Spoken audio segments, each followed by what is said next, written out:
একজন মানুষ জন্ম নিলেন, যার জীবন আজও কোটি কোটি হৃদয়ের প্রেরণা।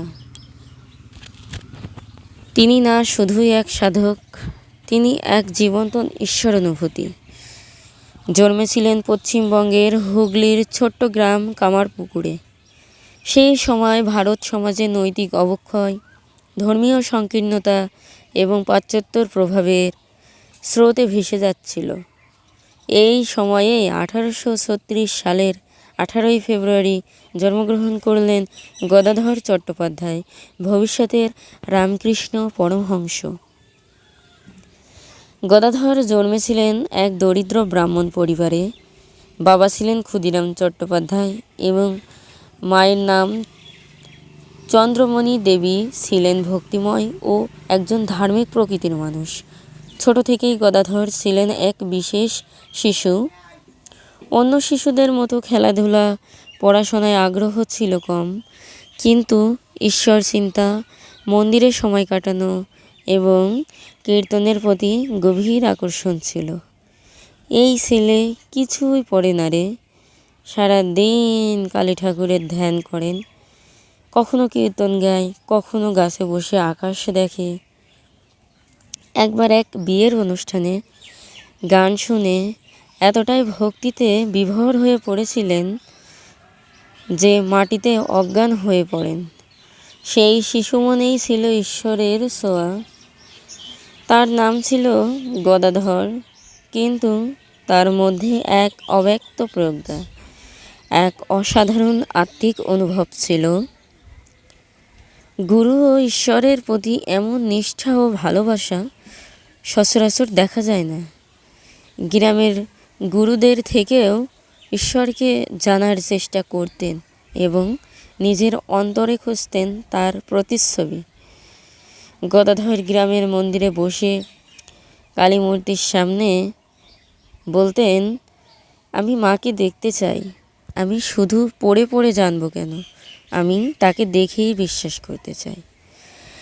এক শিশুর এ কেমন আকাঙ্ক্ষা, কিন্তু এই আকাঙ্ক্ষাই তাকে পরিণত করে এক মহামানব রূপে।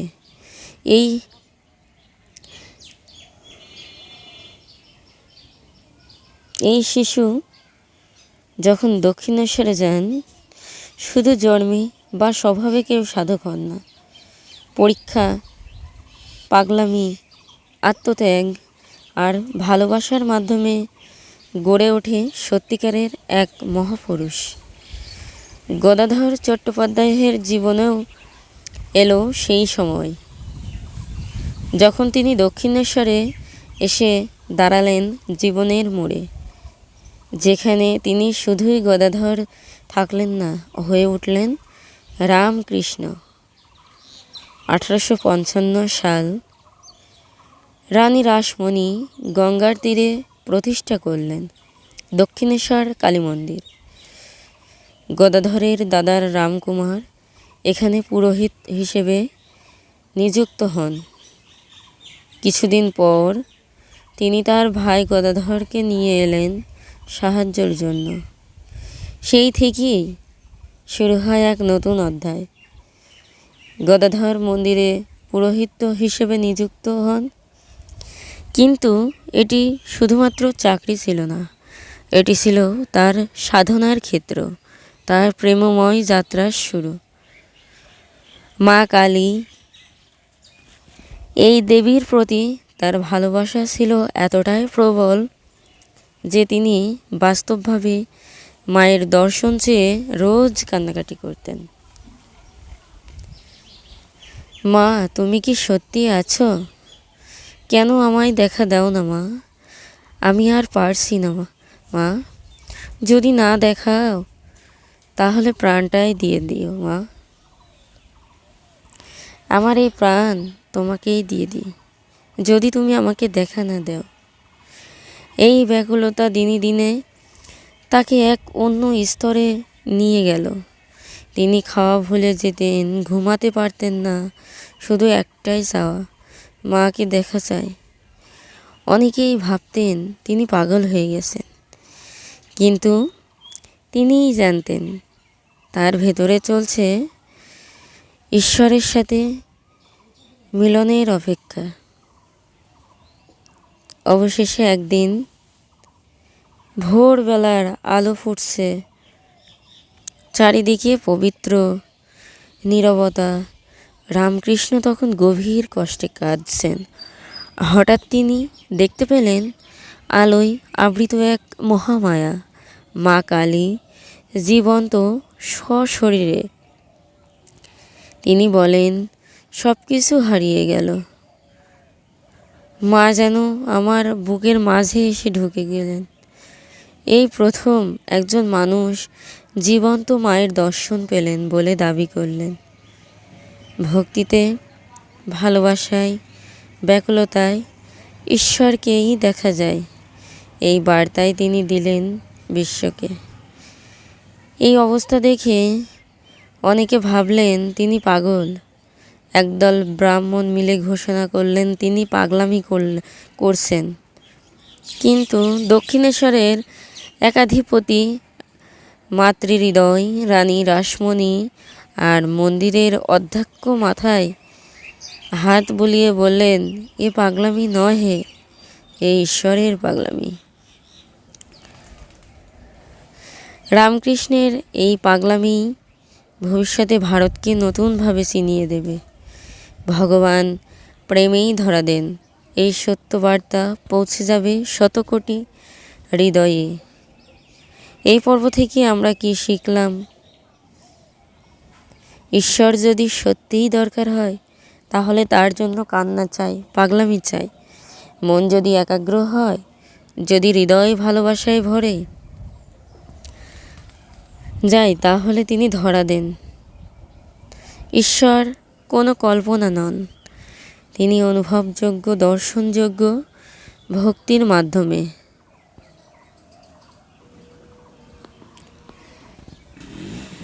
একজন সাধক যখন ঈশ্বরকে হৃদয়ে ধারণ করেন, তখন তিনি কেবল একটি পথে সীমাবদ্ধ থাকে না। রামকৃষ্ণ ছিলেন সেই বিরল পুরুষ, যিনি একে একে সব ধর্ম, সব দর্শনকে নিজের জীবনে আত্মস্থ করে দেখালেন। সব পথই ঈশ্বরের পথ। দক্ষিণেশ্বরে কালীমায়ের দর্শনের পরেও রামকৃষ্ণের হৃদয় তৃষ্ণায় ভরে রইল।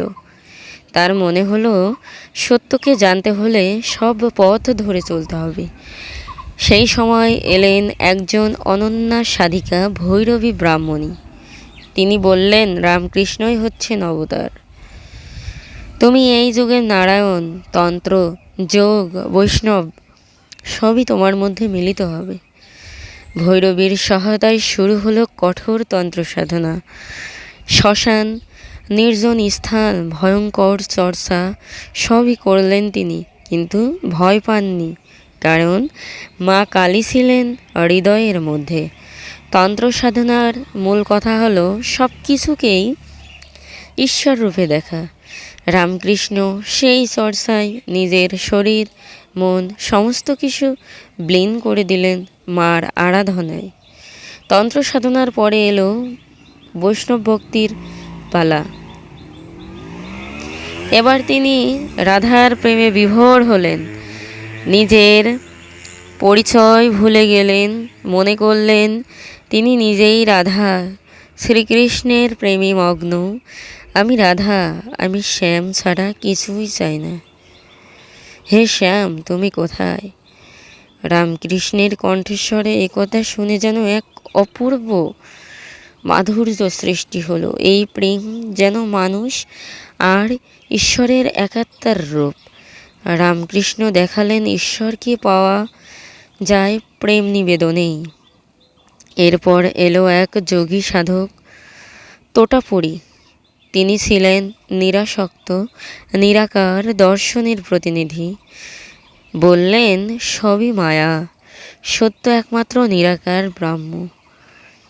এই মায়া কাটাও, রূপ নয়, রূপের পেছনে যা আছে তাকেই ধরো। রামকৃষ্ণ প্রথমে কালীমায়ের রূপ ভুলতে পারলেন না, কিন্তু গুরু বললেন, ধ্যান করো, মনকে স্থির করো।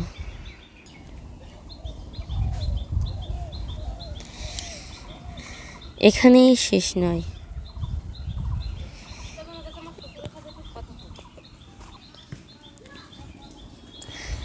রামকৃষ্ণ এবার মুসলিম ফকিরের মতো পোশাক পরলেন, নামাজ পড়লেন, মসজিদে বসে কেঁদে কেঁদে বললেন, হে আল্লাহ, আমাকে দেখাও। কিছুদিন পর বললেন, আমি আল্লাহর আলো দেখেছি, আমি তার করুণা অনুভব করেছি। পরবর্তীতে তিনি খ্রিস্ট ধর্ম গ্রহণ করলেন, বাইবেল পাঠ করলেন, যীশু খ্রিস্টের প্রেমে অভিভূত হয়ে বললেন, আমি যীশুকে দেখেছি, এক আলোয় দাঁড়িয়ে আছেন, আশীর্বাদ করছেন। এই পর্বে রামকৃষ্ণ আমাদের শিখিয়ে গেলেন, ধর্ম বিভাজন নয়, বরং মিলনের পথ। ঈশ্বরকে পাওয়া যায় তন্ত্রে, ভক্তিতে, জ্ঞানে, প্রেমে। যে পথে যাত্রা করো, যদি আন্তরিকতা হও, তিনিই তোমার সঙ্গী।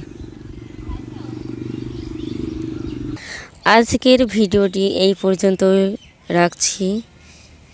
আপনাদের ভিডিওটি কেমন লাগলো অবশ্যই লাইক কমেন্টের মাধ্যমে জানান।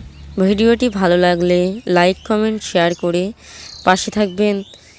পরবর্তী ভিডিওর জন্য সবাই অপেক্ষা করুন। সে পর্যন্ত সবার সুস্থতা কামনা করি। ধন্যবাদ।